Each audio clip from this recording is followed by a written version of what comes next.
Hello people, Ajit this side.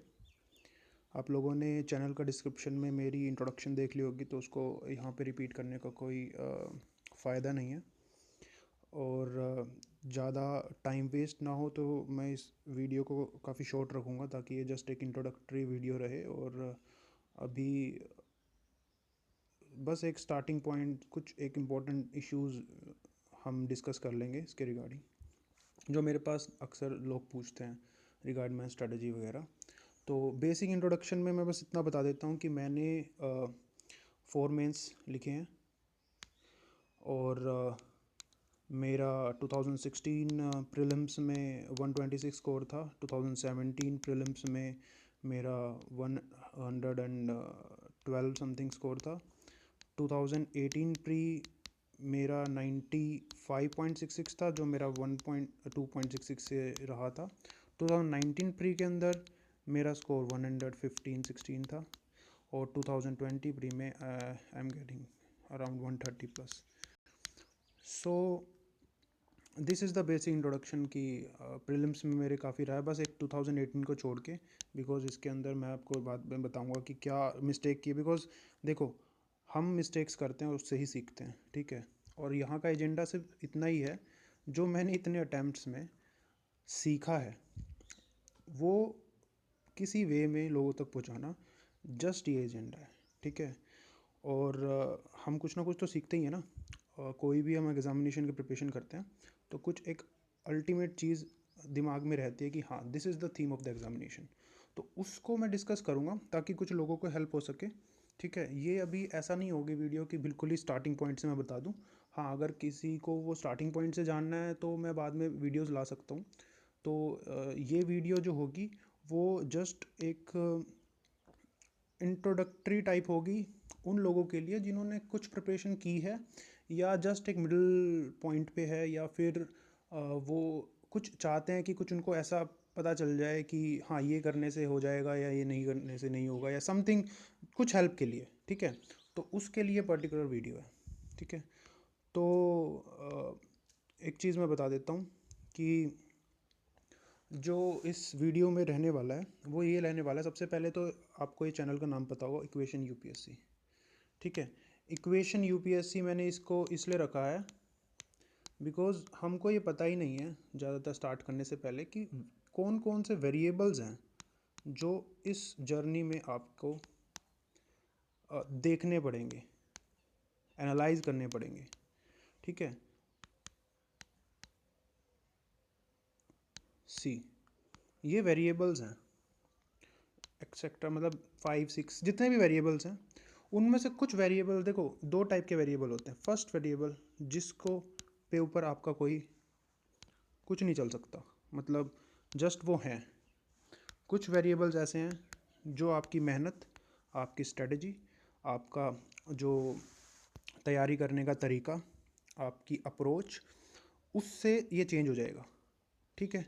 ये आपको सबसे इम्पोर्टेंट है। बट हम सिर्फ इसको देखते हैं ज़्यादातर कोचिंग इंस्टीट्यूट या कोई भी आपको गाइड करेगा इसको बताएगा, बिकॉज ये आपके हाथ में, और अच्छी बात भी है बताना। लेकिन इस इक्वेशन में अगर आपको बाकी वेरिएबल्स नहीं पता, जो कि आपको एक्सपीरियंस से आएंगे, वो अगर आपको नहीं पता तो आपका ना ये भी हो सकता है कि आप आधी अधूरी जर्नी को छोड़ के चले जाओ, या फिर आपको सक्सेस नहीं मिल पा रही है तो आप अपने आप को ही ज़्यादा वो रखो कि नहीं यार, मेरे में गलती थी। ठीक है, गलतियाँ होती है, उसको सुधार सकते हैं। बट कहीं ना कहीं ये 3-4 वेरिएबल्स ऐसे भी हैं जो आप पे डिपेंड नहीं करते, वो यूपीएससी के सब्जेक्टिविटी पे डिपेंड करते हैं, ठीक है। तो जो सब्जेक्टिविटी पे डिपेंड करते हैं, सबसे पहले तो मैं उन वेरिएबल को करता हूँ, बिकॉज जो हमारे ऊपर डिपेंड करते हैं वो सबको पता ही होता है, वो भी करेंगे डिस्कस। बट सबसे पहले जो सब्जेक्टिविटी पे है, देखो यूपीएससी का एग्जामिनेशन है ना, सबसे पहले सबसे बड़े 3 जो वेरिएबल्स हैं वो हमारे हैं। सबसे पहले prelims, mains, interview. Prelims, mains and interview, ये है रिजेक्शन प्रोसेस। यहाँ पे सिलेक्शन से बहुत ज़्यादा रिजेक्शन है, मतलब rejection rate is very high. ये भी रिजेक्शन प्रोसेस है, बट यहाँ पे थोड़ा सा कंपटीशन कम है प्रीलिम्स से, बिकॉज प्रीलिम्स में बहुत ज़्यादा वेरिएबल्स हैं ऑलरेडी। और फिर यहाँ पे तो यार आज के टाइम पे लगभग 2:1 की रेशो है, तो इसमें सबसे कम है। इस वेरिएबल पे ये ज़्यादा डिपेंडेंट है मेंस पे। तो ये काफ़ी अच्छा है जो आपको रैंक दिलाता है। एक्चुअली में जो रैंक है वो आपको दिलाएगा इंटरव्यू, और जो सिलेक्शन है वो दिलाएगा मेंस, ठीक है। और ये जो प्रीलिम्स है ना, ये सबसे बड़ा वेरिएबल है, ठीक है। अब ये हो गए basic variables, these are basic variables, ठीक है। अब हम डिस्कस करते हैं कुछ ऐसे वेरिएबल्स। अब इन्हीं तीनों में वेरिएबल्स होंगे वो भी, लेकिन वो ऐसे वेरिएबल्स हैं जो आपके प्रिपरेशन से रिलेटेड हैं और आपके एग्जामिनेशन से रिलेटेड है ऑफ कोर्स, ठीक है। सबसे पहला वेरिएबल क्या है? सबसे पहला वेरिएबल है, ये जनरली डिमोटिवेट कर सकता है लोगों को, बट आपको ये पता होना चाहिए कि क्या है। देखो, मेंस के टाइम पे बहुत सारे लोग मेंस दे रहे हैं, ठीक है। अब उसमें क्या होता है कि ऑप्शनल ऑप्शनल चूज़ करना एक वेरिएबल है।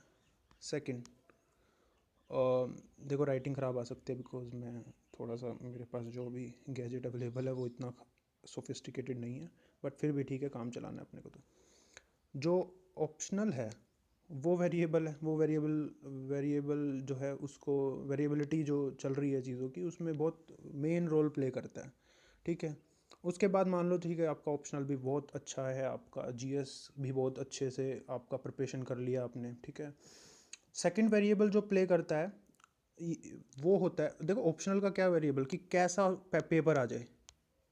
ये बोलना बहुत इजी है कि यार टॉपर तो हर एक ऑप्शनल से बनते हैं ना, ये बहुत बोलना बहुत इजी है, ठीक है। ये कंट्रोवर्शियल भी हो सकता है चीज़ कि टॉपर तो हर एक उससे आएंगे और इक्वल होंगे वो एक्सेट्रा एक्सेट्रा। बट होता क्या है कि मैं ये नहीं बोल रहा कि आपका ऑप्शनल बेटर है किसी और ऑप्शनल से, या किसी और का बेटर है आपके ऑप्शनल से, या स्कोरिंग है ये वो नहीं। मेरे को इसको वेरिएबल बोलने का ये है कि आपकी प्रिपरेशन और ऑप्शनल में जो क्वेश्चंस आ रहे हैं उसका मैचिंग, ठीक है। ये दोनों मैच कर सकते नहीं कर सकते, और ये वेरिएबिलिटी ज़्यादातर जो इंजीनियरिंग ऑप्शनल्स हैं या फिर मैथ्स के ऑप्शनल है या फिजिक्स ऑप्शनल टाइप्स की चीज़ें, साइंस के ऑप्शनल, उनको ज़्यादा इस चीज़ में वेरिएबिलिटी लगती है। बिकॉज ये उस चीज़ में काफ़ी रोल प्ले करता है कि किस टाइप का पेपर आ रहा है, बिकॉज वहाँ पे दोज ऑप्शन आर ह्यूज। मैं ये नहीं बोल रहा ज्योग्राफी छोटा है या फिर सोशल छोटा है, ऐसा कुछ नहीं होता, बट वेरिएबिलिटी है। आप जब दोगे इस चीज़ को एग्जामिनेशन को तो आपको पता चलेगा हाँ ये वेरिएबिलिटीज़ हैं, ठीक है। अब इस वेरिएबल को कैसे हैंडल कर बाद में डिस्कस करेंगे, बट ये वेरिएबिलिटी है, पहले तो इसको जानना पड़ेगा। वेरिएबिलिटी, सब्जेक्टिविटी, ठीक है। सेकंड है, आप एग्जामिनेशन दे रहे हो, कौन सा दे रहे हो? मेंस का एग्जामिनेशन। वो क्या है? सब्जेक्टिव टाइप एग्जामिनेशन है। 1750 मार्क्स के आपके एग्ज़ाम्स होंगे, ठीक है। ये जो वेरिएबल्स हैं, ये जो सेकंड वेरिएबल मैं डिस्कस कर रहा हूँ, ये बिल्कुल भी आपके हाथ में नहीं, बट है तो ना वेरिएबल, ठीक है। इसमें क्या होता है कि बेंच लोग बैठे हुए हैं, ये है मान लो दिल्ली सेंटर, कहीं पे बेंगलोर में सेंटर है। सी यूपीएससी ट्राई करती है यूनिफॉर्मिटी की, इसलिए उन्होंने बहुत सारी चीज़ें ऐसे बनाई है, यूपीएससी के साइट पे भी है, और ये मैं फुल ऑथेंटिसिटी से कह सकता हूँ बिकॉज ये यूपीएससी ने साइट पे पब्लिश की हुई थी चीज़ें। इसमें मैं दो चीज़ें डिस्कस करूँगा। सबसे पहले एक वेरिएबल जो होता है वो है साइकोलॉजिकल वेरिएबल। साइकोलॉजिकल वेरिएबल क्या है? आपने कोई आंसर लिखा, ठीक है, आप तीसरे नंबर पे बैठे हैं, एग्जामिनेशन जो है जैसे यूपीएससी के अकॉर्डिंग 300 कॉपीज़ एक बंदा चेक कर सकता है, और ये जनरली वेरिएबल आपके आर्ट्स ऑप्शनल में या फिर जीएस के पेपर में या फिर एसए के पेपर में काफ़ी दिखने को मिलती है, बस उसमें सारे ही पेपर सारे ही लोग उसको देंगे, तो उसमें एग्जामिनर जो होंगे, जो चेक करने वाले इवैल्यूएटर्स होंगे, वो लिमिटेड होते हैं और वो फिर 300 कॉपीज़ चेक करते हैं, ठीक है। तो एक वेरिएबल तो ये होता है कि जस्ट आपका, जैसे आपके पहले वाले ने एक नॉर्मल आंसर लिख दिया, ठीक है, और आपने एक अच्छा आंसर लिख दिया, आपको क्या मिल जाएगा? 0.5 मार्क्स ज़्यादा मिल जाएंगे, ठीक है। लेकिन आपके पहले वालों ने बहुत अच्छे अच्छे आंसर लिखे हुए हैं, आपने वही अच्छा आंसर लिखा, तो आपको नहीं मिलेंगे ये 0.5 आंसर। जबकि मैं ये बोल रहा हूँ कि आपने वही लिखा है जो आप पहले लिख रहे थे, समझ रहे हो। 0.5 मार्क एक क्वेश्चन के अंदर, आपको अगर 10 क्वेश्चनों में 0.5 भी मिल रहा है तो आपको टोटल जीएस में मिला के 40 मार्क्स का गेन हो सकता है, जस्ट ये वेरिएबल से। इसलिए लोग ये भी बोलते हैं कि आपको रिलेटिवली स्कोर करना है, बट ये रिलेटिवली स्कोर करना में आप परफेक्शन कितनी लाते हो वो डिपेंड करेगा कि आपके पीयर्स में ने कितनी परफेक्शन लाई है, ठीक है। तो उनकी प्रिपरेशन आपके हाथ में नहीं है, इसलिए मैं बोल रहा हूँ कि ये बैठना कि आपके आगे पीछे कौन बैठा है ये आपके हाथ में नहीं है, तो आप तो अपना बेस्ट ही दोगे ना, बट इसको जानना कि आपका स्कोर इस पे भी डिपेंड करेगा कि आपके आगे पीछे कौन बैठा है, इसको दिमाग में रखना है ताकि ऐसा ना हो कि बिल्कुल ही शौक लग जाए चीज़ों का। ठीक है। सेकंड वेरिएबल कॉपी से चेक करने का है, मतलब स्केलिंग का। स्केलिंग रियलिटी है यूपीएससी में, बट स्केलिंग लोग पता है क्या करते हैं, वो क्या सोचते हैं कि सिर्फ स्केलिंग जो है ऑप्शनल में होती है, ऐसा नहीं होता। स्केलिंग हर एक ऐसी चीज़ में होती है, स्केलिंग एंड मॉडरेशन हर एक ऐसी चीज़ में होती है जिसमें सब्जेक्टिविटी आए, उसको थोड़ा सा ऑब्जेक्टिविटी देने के लिए। फॉर एग्जाम्पल, अगर हमारे पास देखो, एक होता है मॉडरेशन, एक होता है स्केलिंग। ये जो मॉडरेशन है ना, ये होता है अगर दो एक ही चीज़ का मतलब एक ही चीज़ मतलब एक ऑप्शनल है या उसका एक पेपर है, उसके दो या दो से ज़्यादा एग्जामिनर हैं, मतलब इवेलुएटर्स हैं, वो उसको चेक कर रहे हैं। इस अब इस एग्जामिनर ने क्या किया है, इसने क्या किया, ये लीनियंट है। पेपर मान लो तुम्हारा ना, ये ऑप्शनल का पेपर है, ठीक है, ऑप्शनल का पेपर है। और जैसे मान लो ज्योग्राफी, क्योंकि ज्योग्राफी में ऑन एन एवरेज 3000 लोग तो देते ही हैं, तो 300 इनकी लिमिट है, 300 से ज़्यादा कॉपी चेक नहीं करेगा एक बंदा। तो इन्होंने इतने सारे प्रोफेसर्स बुलाने होते, 300 कर लिया, 500 कर लिया, डिपेंड करेगा UPSC, but number of teacher बहुत होंगे इसमें से चेक करने वाले, और उसका एक हेड होगा, ठीक है। तो वो क्या करते हैं कि चेक करी 10, इन्होंने चेक करी 300 300 300 300 300, ठीक है। अब सी, ये ह्यूमन साइकोलॉजिकल जो चीज़ें होती है वो सब्जेक्टिव होती हैं, आपने जो लिखा वो उस एग्जामिनर की उससे मैच कर रहा नहीं कर रहा, उस पर बहुत कुछ डिपेंड करता है, बट ऑन एन एवरेज क्या होता है, इसने जब 300 कॉपी चेक करी तो इसके टॉप 10 टॉप 15 का एक एवरेज ले लिया जाता है, ठीक है, और सबका ऐसे एवरेज ले लिया जाता है। फॉर एग्जांपल, ये 1 है, ये 2 है, ये 3 है, ये 4 है, ठीक है, ये 4 ही है मान लो। तो जो फर्स्ट वाला है, इसका एवरेज आया है 250 में से 150, टॉप 10 का, तो ये लीनियंट चेकर है। सेकंड वाले का आया है 90, थर्ड वाले का आया है 140, फोर्थ वाले का आया है 130। तो इसमें आपको दिख रहा होगा कि ये जो 90 वाला है ये बहुत कंजूस टीचर है, और ये बहुत लीनियंट है। और अब इस पर डिपेंड नहीं कर रहा कि आप देखो 300 की कॉपी चेक हो रही है, अब इनकी क्या गलती है, तो यूपीएससी फॉर्मूला डिवाइस करके इनको क्या करती है, इसको मॉडरेशन करती है, इसको बोलते हैं मॉडरेशन। मॉडरेशन इंटर सब्जेक्ट होता है, इंट्रा सब्जेक्ट होता है, ठीक है, इंटर सब्जेक्ट नहीं, इंट्रा सब्जेक्ट होता है, ठीक है। तो अब इनको क्या करेगी, वो इनको एवरेज करेगी इनका, और अब वो अपना फॉर्मूले के अकॉर्डिंग चीज़ें करेंगी। देखो, फॉर्मूला के अकॉर्डिंग क्या होगा कि या तो वो डाउन एवरेज कर लेगी, कि मतलब मान लो 90 के बराबर करना है अपने को सबको, तो 90 करेगी तो 150 वाले जो लोग हैं इसमें क्या करेगा, एक फॉर्मूला आएगा ना, 150 को 90 के इक्वल करना है, एक फॉर्मूला डिवाइस होगा जो भी उनके पास है, और 150 वाली चीज़ को 90 के इक्वल कर देंगे, 140 को 90 के इक्वल कर देंगे, 130 को 90 के इक्वल कर देंगे, या वाइस वर्सा 90 को 150 के कर देंगे।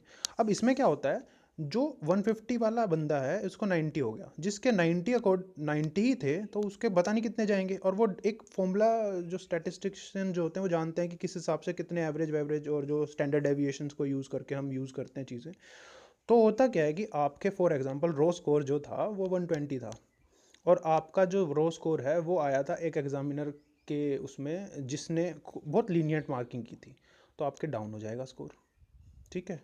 कितना डाउन होगा वो डिपेंड करेगा कि कितना एवरेज डाउन या अप हो रहा है जो भी चीज़ का, इसको बोलते हैं मॉडरेशन। और ऐसा मत सोचो कि ये सिर्फ ऑप्शनल में होता है, ठीक है, ऐसा नहीं है। ये जो है ये हमारा जीएस में भी होता है, बिकॉज जीएस में भी आप ऐसा नहीं कर सकते ना कि एक लीनियर बंदे ने चेक कर दिया तो ठीक है, उसने जितने मार्क्स दे दिए, ठीक है। और ये जो कोचिंग इंस्टीट्यूट्स ने चीज़ें चला रखी हैं कि भाई हमको 10 में से जो है 3.5 मिलते हैं अच्छा मार्क्स लिखने पे, 10 में से 4 मिलते हैं, 10 में से 15 में से 14 नहीं मिल सकते, 9 नहीं मिल सकते, 12 नहीं मिल सकते, दिस ऑल आर मिथ्स, ठीक है। जो इस चीज़ में बिलीव करता है वो नहीं, ऐसी चीज़ नहीं होती। आपको एक चीज़ बता देता हूँ मैं, जो आपको यूपीएससी में मार्कशीट मिलती है, यहाँ जो लिखा होता है ना मार्क्स, वो असली में आपके मार्क्स नहीं होते, वो आपका रो स्कोर नहीं होता, वो आपका नॉर्मलाइज स्कोर होता है, नॉर्मलाइज्ड एंड स्केल्ड। पहले मैं मॉडरेशन की बात करी थी, स्केलिंग पे मैं बाद में आऊँगा।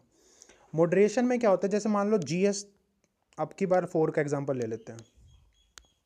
जीएस 4 में एग्जाम जो इवेलुएटर्स थे, मान लो 10 इवेलुएटर्स ने सबकी कॉपियाँ चेक करी। अब इनके टॉप 10 में मान लो एवरेज जो आया, किसी का 90 आया, किसी का 120 आया, किसी का 150 आया, किसी का 170 आया। डिपेंड करता है ना कि एग्जामिनर क्या है, कौन सा कर रहा है, किसको कितना हो रहा है। और यूपीएससी होमोजेनिटी प्रिंसिपल फॉलो करती है। वो क्या करती है, उसके ऊपर डिस्क्रिप्शन पे है ना कि वो किसके इक्वलाइज करेंगी इस चीज़ों को। वो क्या कर सकती है, वो क्या करती है कि 170 एवरेज जो आया ना, सबको इसके बराबर ला सकती है। सबको लाएगी तो 150 वाला जो होगा इसके 20 मार्क जोड़ने पड़ेंगे, 120 के 50 मार्क जोड़ने पड़ेंगे, 90 वाले के तो बहुत ज़्यादा करने पड़ेंगे। समझ रहे हो? तो होता क्या है, तो इसमें जो अपने को स्कोर दिखता है वो नॉर्मलाइज स्कोर होगा। तो उस टाइम पे हमारे अंदर परसेप्शन बन जाते हैं कि GS4 के अंदर, एथिक्स के अंदर बहुत लीनियंट मार्किंग करी है। नहीं, ऐसा नहीं होता। हर साल लीनियंट और वो दोनों ही तरह की मार्किंग होती है। बट इन्होंने इसको एवरेज अप कर दिया, एवरेज अप कर दिया। तो आपके स्कोर अगर बन रहा होगा 125, ठीक है, तो आपका स्कोर 125 या एवरेज अप या फिर बीच का ले लिया, मान लो 150 के बराबर कर दिया, ठीक है। अब जैसे मान लो, इसको अच्छे से समझाता हूँ मैं, मतलब ये चीज़ काफ़ी इंपॉर्टेंट है। ये देखो, मैं जो चीज़ बता रहा हूँ ये आपको ऐसा कोई हेल्प नहीं कर रही कि आपकी प्रिपरेशन में हेल्प करेगी, but at least you should know. कोई भी टॉपर ढंग से इस चीज़ को नहीं बताता, बिकॉज मैक्सिमम लोगों को तो ये पता ही नहीं है ना। मैक्सिमम ये सोचता है कि मैंने ये स्कोर कर दिया, मैंने वो स्कोर दिया, यार मैं 90 का ही सोच के बैठा था बट मेरा तो 120 आ गया। ऐसा कोई जादू नहीं होता, ठीक है। जो ये चीज़ मैं बता रहा हूँ ये बहुत एक्सक्लूसिव चीज़ें हैं, ये आपने एक्सपीरियंस की है, आपने इसके बारे में रिसर्च करी है, तब जाके इस चीज़ को मैं बता पा रहा हूँ, ठीक है। और इसमें क्या होता है कि देखो, फॉर एग्जांपल एग्जामिनर 1 ने क्या किया, इसने दे दिए 150 मार्क्स दे दिए, टॉप 10 के एवरेज स्कोर। और आ सकते हैं यार, आउट ऑफ 250 तो आ रहे हैं। आपके यूनिवर्सिटी में 250 में से 200 नहीं दे सकते थे? वो देते थे यार, ऐसा कुछ नहीं है, दे सकते हैं। बहुत एग्जामिनर देते हैं, और बहुत सारे कंजूस भी होते हैं। आप चाहे कितना अच्छा लिख के आओ, कम नंबर देंगे। बिकॉज ये एक जीएस का पेपर है, इसके अंदर एक आंसर नहीं होता, इसमें बहुत सारे आंसर हो सकते हैं, और रिलेटिवली बहुत डिपेंड करता है इस चीज़ पे, ठीक है। आपने कुछ चीज़ को अच्छा माना कि ये अच्छा आंसर होना चाहिए, ठीक है, तो उस बंदे का पहला ही पेपर था, तो आपकी साइकोलॉजिकली वो आपने सेट कर दिया, उस बंदे को दे दिया आपने 150 के अराउंड। लेकिन उससे अच्छा वाला बंदा मिल गया आगे, तो फिर उसको आप 160 के अराउंड ही दोगे ना। तो ऐसे करके करते आपके बढ़ भी सकता है स्कोर। आप देने वाले थे कुछ और अच्छे मार्क्स, लेकिन उससे ज़्यादा हो जाएंगे, बिकॉज ऐसे पीछे जाके आप चीज़ चेंजेस तो करोगे नहीं किसी की कॉपी के अंदर। समझ रहे हो? ये सब एक बेसिक फैक्ट है, जो चीज़ आपको पता है, सब बचपन से आप देखते आ रहे हो चीज़ों को, और ऐसे यूपीएससी इम्यून नहीं है इस चीज़ से। तो और ऐसे ही ऐसा होता है कि भाई आपने क्या किया कि यार ये एग्ज़ाम ये दे दिया, ये आंसर कर रहे हैं यार, ये यूपीएससी का एग्ज़ाम है, इसके अंदर सिर्फ यही लिखा है इसने, और पहला ही बंदा था, आपने उसको पकड़ा दिया 90 मार्क्स। लेकिन पता चला वो पेपर ही टफ था, सबके लिए टफ था, और बाद में आपको रियलाइज़ हुआ कि 90 भी जिस बंदे को दिए उसने ही काफ़ी अच्छा लिखा था। तो बाद में चेंज नहीं कर सकते ना, तो आप उसको उससे उससे नीचे वालों को कम ही दोगे, 80 दोगे, 70 दोगे, 60 दोगे, तो पता चलेगा कि इसमें टफ मार्किंग ही होगी। इस चीज़ को अवॉइड करने के लिए जैसे सेकंड एग्जामिनर ने मान लो इसमें क्या किया, 130 एवरेज दिए टॉप 50 फोर टॉप 15 या 10 को, थर्ड ने दिए 100, और फोर्थ ने दिए 90। अब ये तो तुम सोचोगे ना, नाइंसाफ़ी है यार, ये क्या कर दिया, हमारा पेपर ये चेक करता तो फिर तो गए, हमारा तो स्कोर गया, और ये चेक करेगा तो मज़ा ही आ गया। देखो अब होता क्या है, इसमें आपका फ़ायदा और नुकसान दोनों हो सकते हैं, और आपके हाथ में नहीं है। ब्यूटी तो यही है इस चीज़ की। इसके अंदर क्या होता है कि यूपीएससी कुछ भी कर सकती है यार उनके डिस्क्रिप्शन पे, बिकॉज ये रिलेटिव है। वो जो भी चीज़ करेगी सबका ही चेंज होगा, सबका उस क्वांटिटी से चेंज होगा। एक फॉर्मूला वो डिवाइस करते हैं, नॉर्मलाइजेशन का फॉर्मूला होता है। ये सब मैं मॉडरेशन बता रहा हूँ, अंडर मॉडरेशन हेड बता रहा हूँ इस चीज़ को, ठीक है। वो क्या करेंगे, उन्होंने कर दिया यार, देखो इसका एवरेज के अराउंड में कर देते हैं, 130 के आसपास इसको ले आते हैं, बिकॉज ये 130 के इक्वलाइज कर देते हैं, इसको नॉर्मलाइज बोलते हैं। तो जो 150 वाला स्कोर है वो 130 के आसपास आ जाएगा, 100 वाला स्कोर 130 के पास, 90 का उसके पास। अब जो वेरिएबल है जो आपके ऊपर डिपेंडेंट नहीं था, ठीक है, उसमें क्या होता है, अगर आपका ये 90 जो है इसके अंदर आपके 80 बन रहे थे, ठीक है, और ये 90 को जब 130 के ऊपर ले गए तो आपका स्कोर राइज हो जाएगा, आपका स्कोर राइज हो जाएगा। और जो ये 150 वाले के अंदर आपके 130 बन रहे थे तो आपका स्कोर डाउन हो जाएगा, ठीक है। आपको वो दिखेगा भी नहीं कभी, और आप मानोगे मैंने जो किया वो ये हो गया वो हो गया, ऐसा कुछ नहीं है, दिखेगा नहीं। आप जो अल्टीमेटली स्कोर देखोगे वो एक नॉर्मलाइज रिलेटिव स्कोर है, ठीक है। उसको उस वे में दिखाना कि हम क्या करते हैं कि अरे इस बार तो लीनियंट हो गई, एथिक्स की कोचिंग स्टार्ट कर दी भाई, उसमें 150 आ सकते हैं, ये कर सकते हैं वो कर सकते हैं, ऐसा नहीं होता। आप 2 ईयर्स को कंपेयर नहीं कर सकते। आप अगर मान रहे हो 150 आ रहे हैं लोगों के, तो उसमें एवरेज स्कोर वाज 130, तो कुछ अलग नहीं हुआ उसमें। जब वो 110 120 के टॉपर होते थे तो एवरेज स्कोर वाज 80, तो उतना ही मार्क्स का डिफरेंस रहता है इसको टॉपर और उसमें। तो अल्टीमेटली स्कोर और वो कट ऑफ वगैरह राइज और डिक्रीज हो जाती है। अगर इस बार एथिक्स में ज़्यादा हाई नहीं करते तो और भी कम कट ऑफ जाती 2019 के मेंस की। समझ रहे हो बात? इस चीज़ को समझो, ये वेरिएबल है। तो अगर आपका इसमें आ गया तो आपके बढ़ जाएंगे मार्क्स।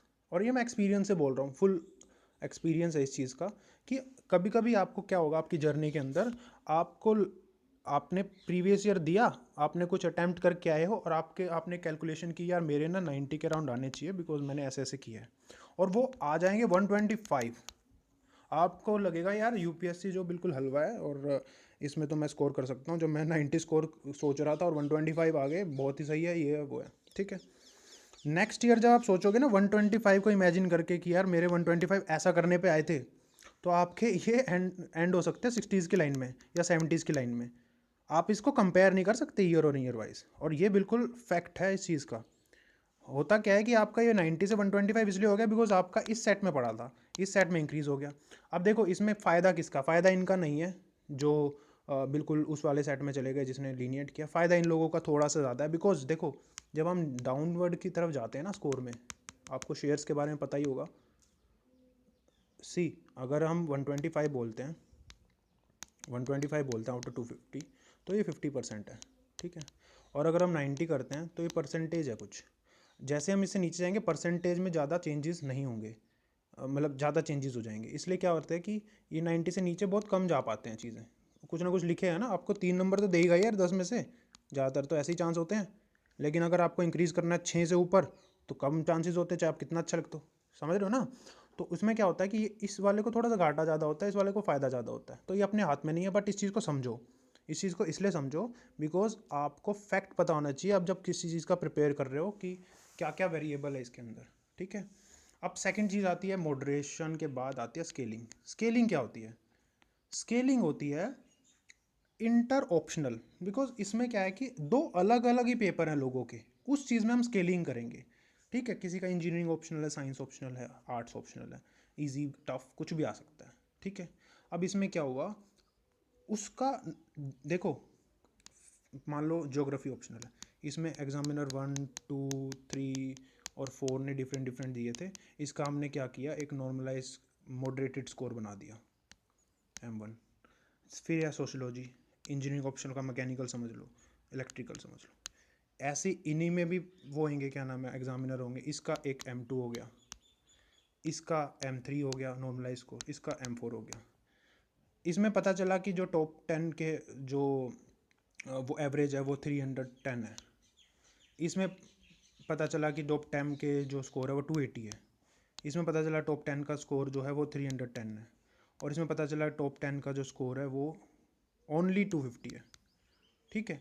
अब होता क्या है कि ऐसा नहीं होता कि एक साल सारे इसका स्कोर का लोगों को सिलेक्शन कर लेंगे, उसमें ये स्केलिंग करेंगे। स्केलिंग क्या करेंगे, या तो वो क्या कर देंगे, वो सबसे नीचे वाले के साथ कर देंगे, या वो क्या कर देंगे बीच वाले के साथ कर देंगे, या इसके साथ कर देंगे, जो भी इनका एवरेज होगा इनका एवरेज के बराबर ले आएंगे। तो जो यहाँ के टॉपर्स होंगे उनका थोड़ा डाउन चला जाएगा, यहाँ के जो टॉपर होगा उनका अप चला जाएगा, और उनका एवरेज आसपास बराबर रहेगा। इसके अंदर थोड़ी सी ये होता है कि जिस बंदे ने मान लो यहाँ पे 310 लाए हैं और 280 लाए, सॉरी 280 जिस बंदे ने लाए हैं वो ये एवरेज था, ठीक है। ये 280 एवरेज था, टॉपर का स्कोर नहीं था। और इस 280 एवरेज में भी किसी ने 210 310 स्कोर किया हुआ था। वो होता क्या है, ये 280 का एवरेज, ठीक है, 300 के बराबर ले आए, तो ये जो 310 है ये अल्टीमेटली 340 330 के आसपास चला जाता है। समझ रहे हो? और ऐसे ही करके ये स्कोर हाईएस्ट आ जाता है इस बंदे का। इसने क्या किया है, लोअर स्कोर एवरेज में भी बहुत हाई परफॉर्म कर दिया था 310, और इसमें एवरेज और भी हाई चला गया। ऐसे ही मैथ्स के अंदर हो जाता है किसी के साथ, ऐसी एंथ्रोपोलॉजी के अंदर हो जाता है। समझ रहे हो? इस चीज़ को समझो। ये मैं इसलिए बता रहा हूँ बिकॉज ये चीज़ें आपके दिमाग में कोई कुछ भी घुसा सकता है। अब इस चीज़ को मैं अब इसको लॉजिक को समझो यार। अगर ये लॉजिक आपको नहीं आ रहा तो मैं इसको बाद में भी डिस्कस कर सकता हूँ, बट ये लॉजिक है। मे बी आपको पता है नहीं पता उस चीज़ का, ठीक है।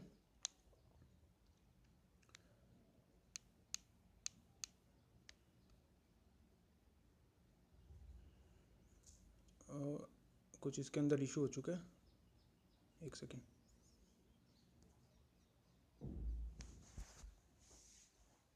हाँ, तो अब हम डिस्कस करते हैं कि और सेकंड थर्ड एजेंडा इस चीज़ का क्या है। सी, ये आपने बेसिक वेरिएबल कर लिया। ऐसे ही इंटरव्यू में वेरिएबल्स होते हैं, और ये जो मैंने बताया ना पहले वाले वेरिएबल, इन पे आपका कोई हक नहीं, हाँ मतलब कोई ज़ोर नहीं होता।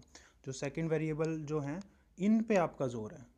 इसमें क्या होता है, सबसे इम्पोर्टेंट चीज़ है वो है मेहनत, ठीक है, हार्ड वर्क। ये जो इम्पोर्टेंट है, ये जो कर गया वो तो अल्टीमेटली क्लियर ही कर लेता है। बिकॉज किस, अब देखो ये मेहनत तो सभी करेंगे ना, जो यूपीएससी की प्रिपरेशन स्टार्ट करने वाला है या करता है, करना चाहता है, वो ये दोनों चीज़ें करेंगे। मेहनत किस चीज़ पे कर रहे हो? स्ट्रेटजी, ये बहुत इंपॉर्टेंट होता है। स्ट्रेटजी मतलब स्मार्ट वर्क है। जो स्मार्ट वर्क है उस चीज़ पे मेहनत कर रहे हो, स्मार्ट वर्क को यूज़ करके एक स्ट्रेटजी बना के मेहनत कर रहे हो, उसके चांसेस और भी हाई हो जाते हैं, ठीक है। ये इंक्रीजिंग चार्जेस है, ठीक है। और फिर उसके बाद जो होता है आपका मटेरियल कितना कॉन्साइज है और आप रिवीजन कितना करते हो। वैसे ये मेहनत का ही पार्ट है, बट ये बहुत इंपॉर्टेंट है, बहुत ज़्यादा इंपॉर्टेंट है कि आपका मटेरियल कौन सा है और आप रिवीजन कितना करते हो, ठीक है। और अगर मेरे से पर्सनली देखा जाए तो सबसे इम्पोर्टेंट क्या रह गया इस चीज़ में? ये तीनों इंपॉर्टेंट है, पर सबसे इम्पोर्टेंट आपकी स्ट्रेटजी रहेगी। आपको स्ट्रेटजी बनानी पड़ेगी। अब स्ट्रेटजी क्यों बनानी पड़ेगी, पहले तो वो डिस्कस करते हैं। ये देखो, डिमोटिवेशन के लिए नहीं बना रहा मैं वीडियो, इसमें स्ट्रेटजी क्यों बनानी पड़ेगी पहले ये डिस्कस करो। पहले तो मैं देखो मेंस की स्ट्रेटजी अलग से डिस्कस कर लेंगे, इंटरव्यू की अलग से कर लेंगे। मैं पहले प्री की करना चाहता हूँ बिकॉज बेसिक जो चीज़ है वो प्रीलिम्स है। प्रीलिम्स ना हुआ तो आप मेंस में अपीयर भी नहीं हो पाएंगे, ठीक है। और आपने अल्टीमेटली अभी एस्पायरेंट्स भी देखा होगा जो टीवीएफ का, ठीक है। तो उसके उसमें भी बताते ही हैं नॉर्मली प्रीलिम्स तो है ही इंपॉर्टेंट, और बाकी रिजेक्शन बहुत ज़्यादा है प्रीलिम्स में। क्यों? क्योंकि इसके अंदर क्या होता है कि अ, आप क्या मानते हो कि यूपीएससी में अंडर द सन कुछ भी पूछते हैं, ये आप मानते हो। क्यों माना आपने? बिकॉज लोगों ने, कोचिंग इंस्टीट्यूट्स ने ऐसी हवा बना दी है कि आपको ये मानने में मजबूर हो जाएगा कि यार ये तो अंडर द सन कुछ भी पूछ सकते हैं। तो हम क्या करते हैं, अंडर द सन सब कुछ पढ़ने की ट्राई कर देते हैं। अच्छी बात है, करो, और आपका हो भी जाएगा, हो भी सकता है। लेकिन ऐसे भी ईयर्स आ सकते हैं कि आपका ना हो सब कुछ पढ़ने के बाद भी। तो कुछ एक फंडामेंटल वेरिएबल इसके अंदर है जो आपको जानना पड़ेगा कि क्या है, ठीक है। सबसे इंपॉर्टेंट चीज़ जो प्रीलिम्स के लिए है, सबसे पहले तो आपको स्टैटिस्टिक्स क्लियर होने चाहिए एनालिसिस के लिए, कि इसके अंदर जो लोग बैठते हैं, 8 लाख लोग अप्लाई करते हैं, फॉर एग्जांपल 6 लाख लोग बैठते हैं इन पेपर देने के लिए जा रहे हैं। 6 लाख में से ऑन एन एवरेज 10 to 12,000 जो हैं वो प्रीलिम्स क्लियर करते हैं। अब ये बहुत इंपॉर्टेंट फिगर है। इसमें इंपॉर्टेंट क्या है कि जो 10 से 12,000 है ना, इसमें कैटेगरी वाइज भी है और प्लस में जनरल के क्या है 5 से 6,000। ये इंपॉर्टेंट नहीं है, इंपॉर्टेंट ये है कि जो ये 10 to 12,000 है ना, इसके अंदर जितने भी लोग बैठ रहे हैं उसमें से 50% लोग जो हैं वो, एटलीस्ट 50% जो लोग हैं वो रिपीटेड हैं, रिपीटर्स हैं, ठीक है। रिपीटर्स हैं तो उनको पहले से पता है उस वेरिएबल का, उनके माइंड ने, सबकॉन्शियस माइंड ने वो चीज़ उनके अंदर डेवलप कर दी है, ठीक है। तो उनको एक की पता चल गई है कैसे इस चीज़ को क्रैक करना है। एग्जैक्टली वो वही चीज़ें पढ़ते हैं जो पूछते हैं यूपीएससी। टाइम वेस्ट नहीं होता। और अच्छी बात यह है कि 50% लोग इनको रिप्लेस करेंगे जो रिपीटर्स हैं। समझ रहे हो? तो आप जो लोग हो, जो नए लोग इसमें एंट्री करने वाले, वो भी रिपीट करते हैं इनको, तो इनके लिए भी बुरी बात है रिपीटर्स के लिए। बिकॉज क्या होता है, इनका माइंड एक चीज़ को सेट कर देता है, उसके अकॉर्डिंग अगर पेपर ना आया तो ये बाहर हो जाएंगे। उसके अकॉर्डिंग आ गया तो इन हो जाएंगे। उस वेरिएबिलिटी को भी ख़त्म करना है कि पेपर कैसा आएगा। पेपर आज के टाइम पे हम हवा बना देते हैं, ये यूपीएससी जो है वो पता नहीं किस कैसे पे क्वेश्चन पूछ रहा है, ठीक है, वो स्टैटिक ज़्यादा पूछ रहा है और करंट जो है वो कम ही आ रहे हैं, इस साल का नहीं आ रहा, वो नहीं आ रहा, ठीक है। देखो क्वेश्चन पेपर कैसा भी आए आपको तो क्लियर करना है ना, क्लियर करने से मतलब है, तो उस चीज़ को जानना पड़ेगा कि वो क्या किस एरा में वो एंटर कर चुका है, अभी पिछले 3 साल से किस एरा के अंदर यूपीएससी के क्वेश्चंस एंटर कर चुके हैं। 2014 से इट इज़ क्वाइट डिफरेंट, तो उस डिफरेंस को जानना है, और जानोगे तो तुमको पता चलेगा कि हाँ क्लियर कर सकते हैं आप, प्रेशर में नहीं आना, ठीक है। अब मैं इसको एक और चीज़ को डिस्कस करने वाला हूँ कि हमने लॉजिक डिस्कस कर लिया इस चीज़ का कि आपको क्यों मेहनत करनी, क्योंकि 50% को रिप्लेस करना है, नई ब्रीड को एंटर करना है यूपीएससी के मेंस में, ठीक है। उसको रिप्लेस करने के लिए कॉन्फिडेंस चाहिए, कॉन्फिडेंस के लिए आपको स्ट्रेटजी बनानी पड़ेगी, ठीक है। तो वैसे ये वीडियो बहुत बड़ा होता जा रहा है, बट ठीक है थोड़ा बहुत तो डिस्कस कर लेते हैं। तो सबसे इम्पोर्टेंट चीज़ प्रीलिम्स को क्रैक करने की क्या है, मैं इसमें क्या करता हूँ, सबसे पहले दे देता हूँ सिलेबस। जो सिलेबस है ना वो किसी भी एग्जामिनेशन का सिलेबस बहुत ज़्यादा इंपॉर्टेंट है, उसको तो तुम दीवार पे चिपका लो। मैं अभी मेंस की बात नहीं कर रहा, मैं सिर्फ प्रीलिम्स की बात कर रहा हूँ। एक भी क्वेश्चन इस सिलेबस से बाहर नहीं आएगा। सेकंड जो है प्रीवियस ईयर क्वेश्चंस, इसकी एनालिसिस इतनी ज़्यादा इंपॉर्टेंट है कि तुमको ये लगेगा तुमको 70% क्वेश्चन इसी की एनालिसिस से ही करने हैं पेपर के अंदर। 70% बोल रहा हूँ मैं विद ऑल सेंसेस, जो मैं ऐसे नहीं बोल रहा कुछ भी। 70% of the question previous year question की थीम एनालिसिस, उसके पैटर्न एनालिसिस, उसकी प्रोबेबिलिटी एनालिसिस उससे हो जाएगा। सिर्फ सिविल सर्विस के नहीं, सीडीएस, एनडीए, सीएपीएफ, सबसे पहले तो सिविल सर्विस के ही करो, उसके बाद ये चीज़ होती है। ये क्या होता है कि आपको नर्व्स पकड़नी है यूपीएससी की, क्वेश्चन कोई भी पूछे आपको तरीका पकड़ना है कि वो चाहते क्या हैं, ठीक है। थर्ड जो होता है इसके अंदर वो होता है पेपर में एक क्वेश्चन को अटेम्प्ट करने का क्या आपका मतलब स्ट्रेटजी होनी चाहिए। ये स्ट्रेटजी है प्रिपरेशन की, ये स्ट्रेटजी है प्रिपरेशन की। इसके साथ आप नॉलेज और जो भी चीज़ बुक्स पढ़ते हैं वो अलग बात है, वो भी करेंगे डिस्कस, बट अब हर चीज़ एक वीडियो में नहीं कर सकते। बट मैं जो भी मेरे दिमाग में आ रहा है मैं फ़िलहाल वो बताने की कोशिश कर रहा हूँ, ठीक है। थोड़ा सा टाइम कंस्ट्रेंट है। ये जो स्ट्रेटजी है क्वेश्चन को कैसे आप सोल्व करते हो पेपर में एग्जामिनेशन के टाइम पे, ये इतना इम्पोर्टेंट है कि आप चाहे लक्ष्मीकांत मत पढ़ो, आप स्पेक्ट्रम मत पढ़ो, ठीक है। देखो एक और मिथ इसके अंदर चलता है कि लोग क्या कहते हैं कि लक्ष्मीकांत एक बाइबल है, वो पढ़नी ही पढ़नी है। स्पेक्ट्रम एक बाइबल है, वो पढ़नी ही पढ़नी है। कितनी बार पढ़नी है, लोग कहते हैं 10 बार पढ़ो, 30 बार पढ़ो, 4 बार, 40 बार पढ़ो, 3 बार पढ़ो, 2 बार पढ़ो, जो भी है। यार देखो इतने ब्यूटीफुल माइंड्स हमारे इंडिया में दे रखे ना भगवान ने, बिना लक्ष्मीकांत के भी सिविल सर्विस क्लियर हो सकता है, बिना स्पेक्ट्रम के क्लियर हो सकता है। आपको बस एक बेसिक रिक्वायरमेंट जाननी है, आपको पढ़ना क्या है। आपको लक्ष्मीकांत क्यों पढ़ते हो, लक्ष्मीकांत इसलिए पढ़ते हो क्योंकि 25 क्वेश्चन भी आए हुए हैं 2017 में, आए हुए हैं ना। अब जब इसको देखोगे ना एक बेसिक रीडिंग से आप 25 में से 80% ठीक कर सकते हो with with the help of previous year questions and syllabus analysis जो आपने पहले पढ़ते हुए यूज़ किया है। आप उसको बार बार पढ़ने की जरूरत नहीं है। स्पेक्ट्रम से भी ऐसा कर सकते हो।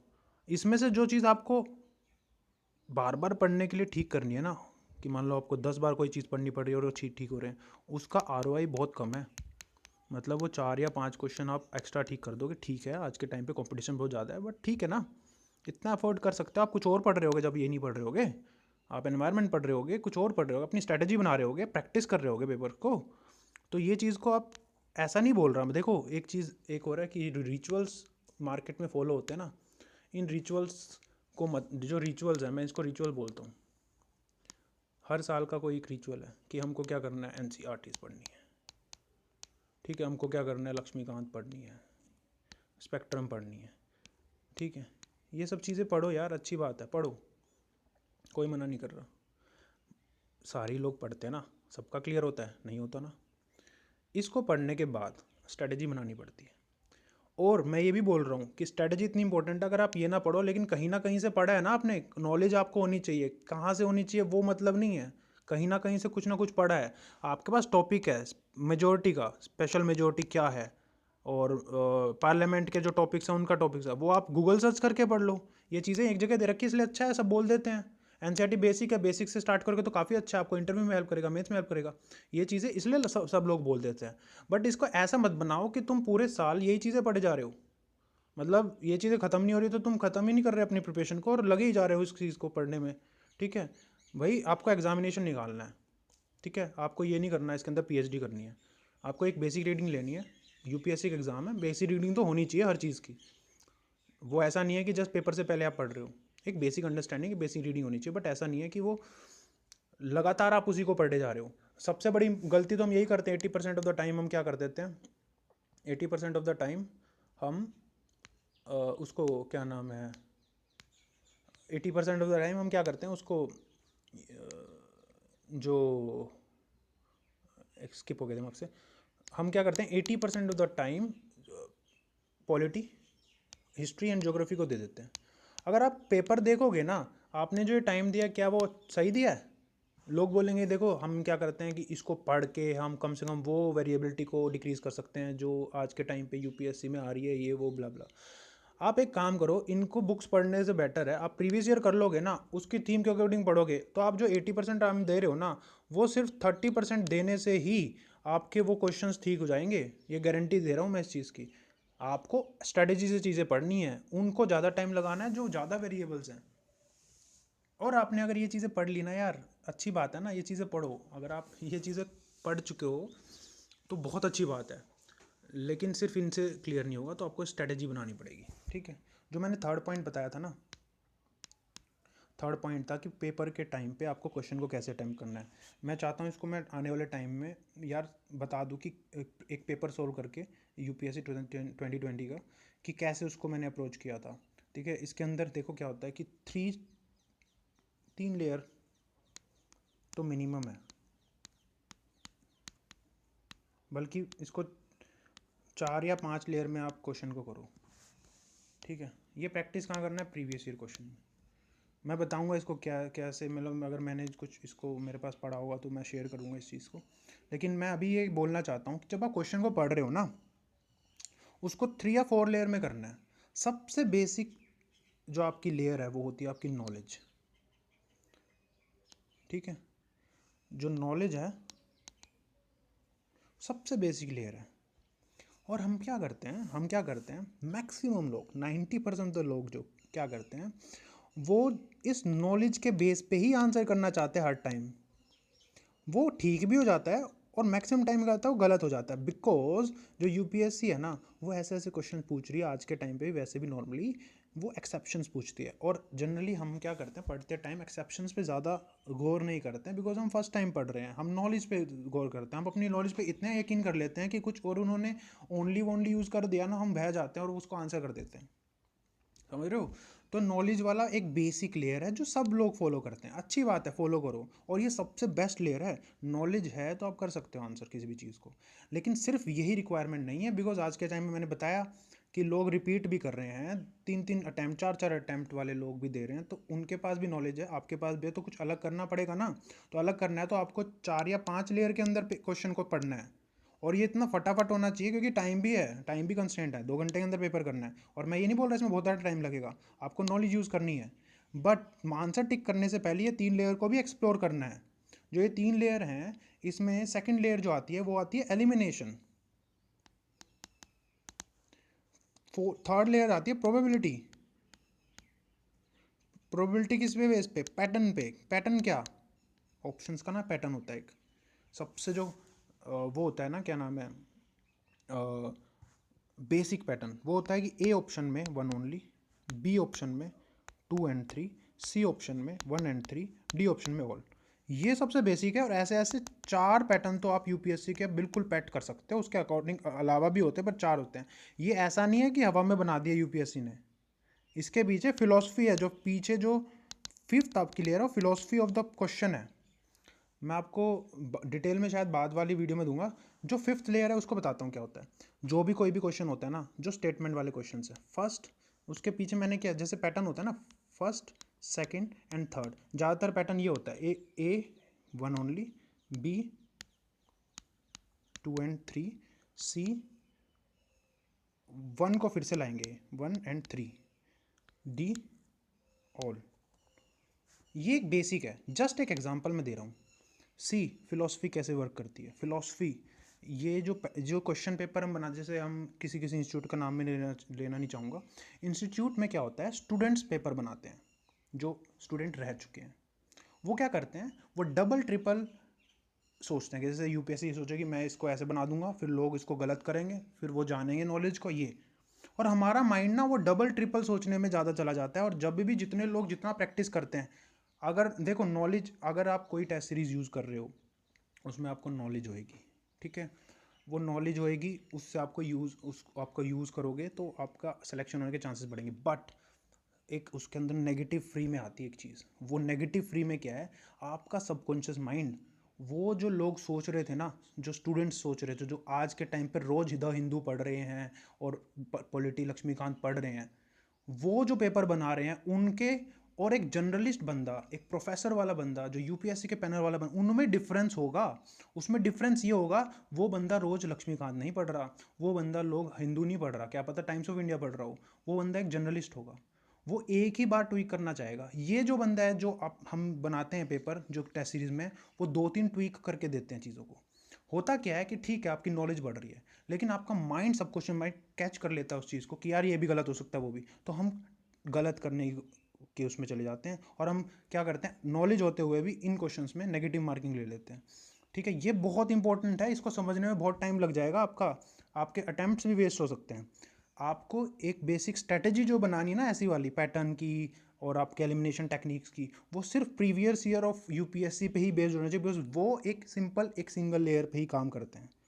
ठीक है, वो कॉपी पेस्ट कर देंगे कहीं से, पीआईबी से कॉपी पेस्ट कर दिया, किसी बुक से कॉपी पेस्ट कर दिया। वो जस्ट एक नॉर्मल ह्यूमन बीइंग की तरह क्वेश्चन, एक कॉमन सेंस वाले क्वेश्चन पूछते हैं। वो जस्ट एक ऐसे नहीं करते कि स्पेशलिस्ट की तरह कोई क्वेश्चन पूछ लिया एक आध क्वेश्चन को छोड़ के। ठीक है, अब ये जो सबसे बेसिक पैटर्न है, सबसे इंपॉर्टेंट पैटर्न है। अब इसमें क्या मैं फिलोसफी बताना चाह रहा हूँ, जस्ट एक एनालिसिस जो मैंने की है। ऐसे वाले पैटर्न में क्या होता है, देखो यूपीएससी के ये स्टेटमेंट वाले क्वेश्चन होते हैं, ज़्यादातर तीन स्टेटमेंट वाले होते हैं, फोर भी होते हैं, फाइव भी होते हैं, डिफरेंट डिफरेंट होते हैं, बट ज़्यादातर तीन वाले होते हैं। आपको यूपीएससी के पेपर में प्रोबेबिलिटी का यूज़ भी करना पड़ेगा, मैंने किया है। ठीक है, और मैं इसलिए बोल रहा हूँ क्योंकि सिर्फ नॉलेज के बेस पे आप 100 मार्क्स ही ले सकते हो। ये फैक्ट है। आप कोई अगर कोई बता रहा है मैं नॉलेज के बेस में 150 ला रहा हूँ हर बार, गलत है, ये गलत है। इसको खुद नहीं पता होगा कि 150 इसलिए आ रहे हैं बिकॉज इसने क्या किया है, एलिमिनेशन टेक्निक करके इसने अपने जो इसने प्रैक्टिस की है ना यूपीएससी पेपर की, उसके अकॉर्डिंग इसका माइंड उस वे में डेवलप हुआ है कि वो ना आते हुए क्वेश्चन को भी ठीक कर पा रहा है। ठीक है, लेकिन आप नॉलेज के, प्योर नॉलेज के बेस पे 100 मार्क्स आप ले आओगे। होता क्या है कि हम इससे ऊपर लाने की कोशिश करते हैं और नेगेटिव लेके हम 90s में 80s में चले जाते हैं। ये 150 हमेशा नहीं आएगा इसके लिए। और जितना भी आप 100 से ऊपर लेने की कोशिश करोगे, आपको ये जो तीन जो मैंने बताया था ना, फर्स्ट नॉलेज को छोड़ के चार पांच लेयर, इसमें से आप अनइंटेंशनली कर रहे होगे, कुछ ना कुछ एलिमिनेशन ये करके आपने इसको लाया होगा। और जस्ट मैटर ऑफ 10 क्वेश्चन, अगर 10 क्वेश्चन आप ठीक कर देते हो तो 20 मार्क्स प्लस हो जाते हैं 100 से, और 10 क्वेश्चन इनसे कर दो तो। ठीक है, तो ये एक बेसिक फंडा है जो मैं इसको समझाना चाह रहा हूँ। अब मैं बताता हूँ फिलोसफी। फिलोसफी क्या है, देखो first statement of the question हमेशा इंट्रोडक्शन होती है, इंट्रोडक्शन ऑफ एनीथिंग। मैं चाहता हूँ मैं ना यूपीएससी के क्वेश्चंस इसमें लाऊं कि कैसे होते हैं, बट अभी मेरे पास फ़िलहाल मैं इसको वीडियो को थोड़ी देर में एंड करने वाला हूँ। रिस्पॉन्स देखूंगा, आगे टाइम मिलेगा तो मैं बनाने की कोशिश करूँगा। जस्ट एक इंट्रोडक्शन देना चाह रहा था, तो इसमें बताता हूँ। देखो ये जो फर्स्ट है, ये एक इंट्रोडक्टरी स्टेटमेंट होती है। सेकंड, इस इंट्रोडक्टरी स्टेटमेंट का डिस्क्रिप्शन होता है। इस इंट्रोडक्टरी स्टेटमेंट का डिस्क्रिप्शन होता है। थर्ड, इस इंट्रोडक्टरी स्टेटमेंट का फैक्ट होता है। कोई भी क्वेश्चन उठा के देखना, ये चीज़ होगी, कोई एक कंसेप्ट इंट्रोड्यूस कर दिया, उसका डिस्क्रिप्शन दे देंगे और उसका फैक्ट दे देंगे।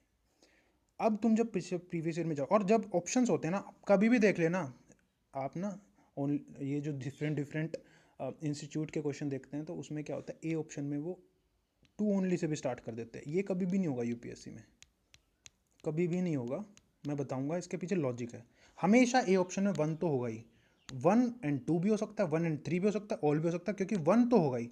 ऐसा क्यों है? कोई भी मेरे को एक आध, मतलब अगर तुम भेज सको तो एक्सेप्शन भेज सकते हो, बट तुम इसको देखना, गौर से करना कि ये 1 हमेशा ए ऑप्शन 1 से तो स्टार्ट होगा ही। क्यों? क्योंकि इसके पीछे रीजन है। उन्होंने कोई क्वेश्चन, रीजन इसलिए है क्योंकि उन्होंने कोई क्वेश्चन पूछा है ना, तो 1 स्टेटमेंट पहले ही है।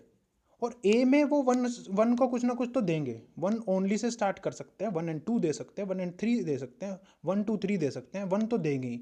ऐसे नहीं बोलेंगे कि 2 ओनली। वो एक एब्सर्ड क्वेश्चन हो जाता है, बिकॉज आपने अगर 2 only say A option start किया तो इसका कोई मतलब नहीं रह गया कि ये 1 ओनली 1 स्टेटमेंट दे दी। समझ रहे हो? वो तुम्हारे माइंड में हमेशा चले जाएगा यार 1 तो फिर गलत दी है, इसलिए 1 से कुछ ना कुछ दे देंगे। हाँ, ये ऐसे अरेंजमेंट इसका सबसे पेट है। अगर देखोगे ना तो बहुत सारे क्वेश्चन इस वाले अरेंजमेंट होते हैं पेट वाले में। अब आप इसको एनालिसिस करोगे, ठीक है। नॉर्मली जो यूपीएससी क्या करता है, डिस्क्रिप्शन में गड़बड़ कर देता है, ठीक है, या फिर फैक्ट में गड़बड़ कर देता है। वो कैसे करता है, वो टाइप ऑफ क्वेश्चन में डिपेंड करेगा। लेकिन अब आप अपने को क्या करना है, जानना है। तो इसमें जो मेरा पैटर्न है, और पैटर्न की वो है, जैसे मान लो ये क्वेश्चन आ गया, ठीक है, तो 5 लेयर में करना है। 5 लेयर में क्या है कि आपने ये पैटर्न है, इसकी फिलोसफी पता है आपको, ठीक है। फिलोसफी में क्या करना चाहता है, वो इंट्रोडक्शन सही देता है ज़्यादातर, फैक्ट में गड़बड़ करता है कभी कभी, या फिर डिस्क्रिप्शन में गड़बड़ करता है, ठीक है। तो गड़बड़ करता है। अब ये क्या है, फिलोसफी में क्या आएगा, साइंस का क्वेश्चन है ये, या हिस्ट्री का क्वेश्चन है, या पॉलिटी का क्वेश्चन है, या फिर इकोनॉमी का क्वेश्चन है, या एनवायरमेंट का क्वेश्चन है, या फिर करंट अफेयर का क्वेश्चन है। इनमें से कोई क्वेश्चन होगा, उसके अकॉर्डिंग फिलोसफी चलेगी इसकी, एलिमिनेशन की। पहली बात, वो दिमाग में सबकॉन्शियसली आ जाएगा। उसके बाद क्या होता है, प्रोबेबिलिटी। भाई मैं इसका क्वेश्चन नहीं पढ़ूंगा, ये इसके ऊपर हाथ रख लिया मैंने, ये इस चीज़ के ऊपर हाथ रख लिया, मैंने सिर्फ इसका पैटर्न देखना है। मैंने यूपीएससी के इतने क्वेश्चन सोल्व कर दिए पैटर्न के अकॉर्डिंग। सी जो है ना, सी की प्रोबेबिलिटी मैक्सिमम है। देखो मैं बस प्रोबेबिलिटी बता रहा हूँ, मैं आंसर नहीं बता रहा, तो मैं इसको हल्का सा मार्क कर लूँगा। मैंने इसको हल्का सा मार्क कर लिया, ठीक है। अब मैं हल्का सा मार्क करूँ, अब मैं क्या करता हूँ, मैं अपने थर्ड लेयर में एंटर कर रहा हूँ। थर्ड लेयर क्या है, एलिमिनेशन वाली जो लेयर है। देखो थर्ड लेयर प्रोबेबिलिटी की, तो ये मेरी प्रोबेबिलिटी मैंने बता दी, एक मार्क कर दिया छोटा सा यहाँ पे, ठीक है। उसके बाद मैं क्या करता हूँ, मैं क्वेश्चन को पढ़ूंगा। अब इसको मार्क कर लिया, मुझे इसको ठीक करना है, ठीक करने तो 2 का एलिमिनेट करना पड़ेगा। अब मैं क्वेश्चन को पढ़ता हूँ, 2 एलिमिनेट हो रहा है मेरे क्वेश्चन किसके अकॉर्डिंग, मेरे जो एलिमिनेशन टेक्निक, जो सेकंड लेयर अब एंटर कर रहे हैं हम, सेकंड लेयर में हम एलिमिनेशन टेक्निक बनाएंगे। एलिमिनेशन टेक्निक हम प्रीवियस ईयर क्वेश्चंस के अकॉर्डिंग करते हैं, उससे एलिमिनेट हो रहा है तो ये आंसर आ जाएगा। और चेक करने के लिए फर्स्ट लेयर में जाएंगे, नॉलेज। नॉलेज में क्या है, 1 एंड 3 भी ठीक होना चाहिए मेरी नॉलेज के अकॉर्डिंग। मेरी नॉलेज के अकॉर्डिंग 1 एंड 3 ठीक है, तो लगा दिया मैंने टिक। अब फॉर एग्जांपल बहुत सारे क्वेश्चन में क्या होता है कि मेरी नॉलेज ही नहीं है इसके अकॉर्डिंग, मैंने 2 को एलिमिनेट कर दिया है, लेकिन मेरी नॉलेज नहीं है कि 1 एंड 3 ठीक है या नहीं है। अब आपको, अब अटक जाएगा ना मामला, या तो ये होगा आंसर या ये होगा, क्योंकि 2 एलिमिनेट कर सको, इसमें से 50-50 चांस हो गए। अब आपको यहाँ पे कौन सी हेल्प कर रही है, जो प्रोबेबिलिटी आपने मैक्सिमम लगाई है ना इस चीज़ की, ये हेल्प कर देगी, इसको मार दो, इसको टिक कर दो। ये आंसर होने के चांसेस बढ़ गए हैं, बिकॉज आपने एक लेयर एक्स्ट्रा इंट्रोड्यूस कर रखी है, क्या, पैटर्न एनालिसिस करके, ठीक है। चलो यार, thank you for your patience. और मेरा बस अभी तक का तो यही था, आगे देखते हैं, कुछ और डिस्कस भी करेंगे। फिलहाल के लिए यही है, मैं देखता हूँ कब इसको अपलोड कर पाता हूँ। Thank you so much.